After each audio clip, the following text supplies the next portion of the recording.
welcome back to my channel. I hope you're all doing really well. As you can see by the title of today's video, we are going to be opening the latest Abominable Book Club book box. For those of you that haven't seen or heard of this company before, the Abominable Book Club book box is a horror specialist book club subscription box. They're based out of the UK, but they post internationally. This is not in any way sponsored. I just really like the company. So without further ado, let's crack this open.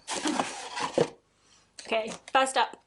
Always first up. The first thing on the top of the box is the snack, and I am a bit of a fangirl of this particular brand, so I'm very happy about this.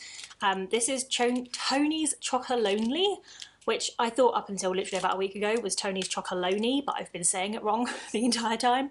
And this is their newest flavour of chocolate, which is white raspberry popping candy chocolate. Yeah, Tony's is a really cool brand. They're all about educating people around like slavery that's involved in the supply chain of chocolate, and they're all about putting pressure on the big brands out there like Dairy, Nestle, all of those guys, about how they should be better controlling their supply chain to ensure that slavery basically doesn't take place. So really cool, really sustainable brand. Yeah. You're really happy about this. And we've got the second-hand book, which is wrapped really nicely, as always. I'm going to go in for this one straight away this week, because normally I save it for last, and sometimes I forget about it, and then have to go back and open it later. Before I tear into this, I've said this on a few videos before, but one of my favourite things about this book box is the amount of attention to detail that the guys put into everything.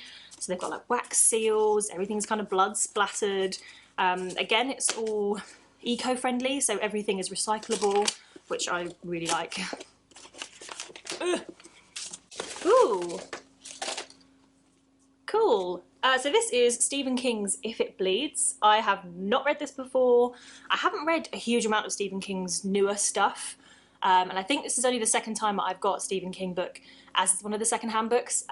It's much more preferable English.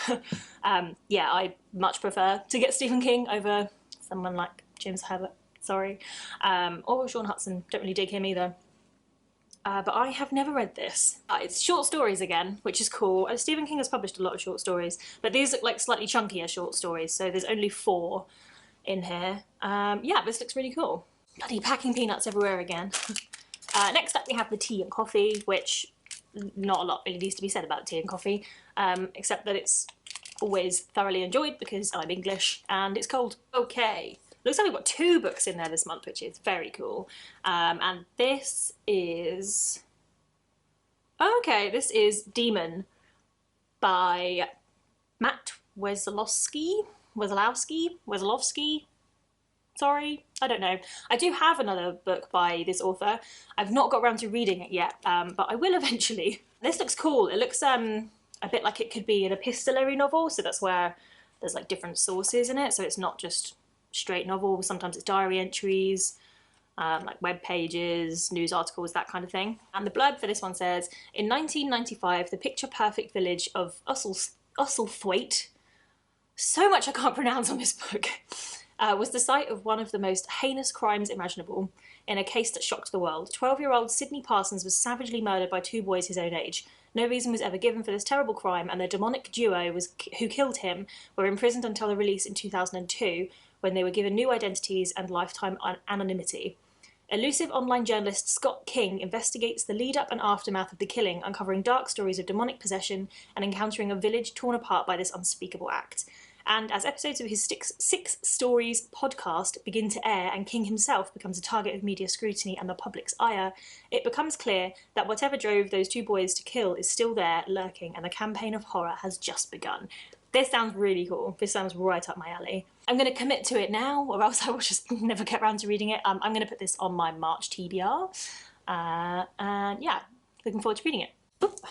We then have... cool. Then have a bookmark. So the guys over at Abominable designed these, I think.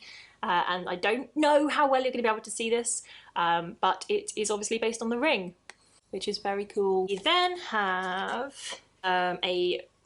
we then have a pin, which is also designed by the guys. This is their other brand. It's called Abracadabra, which is just, I love puns. It's such a good brand name.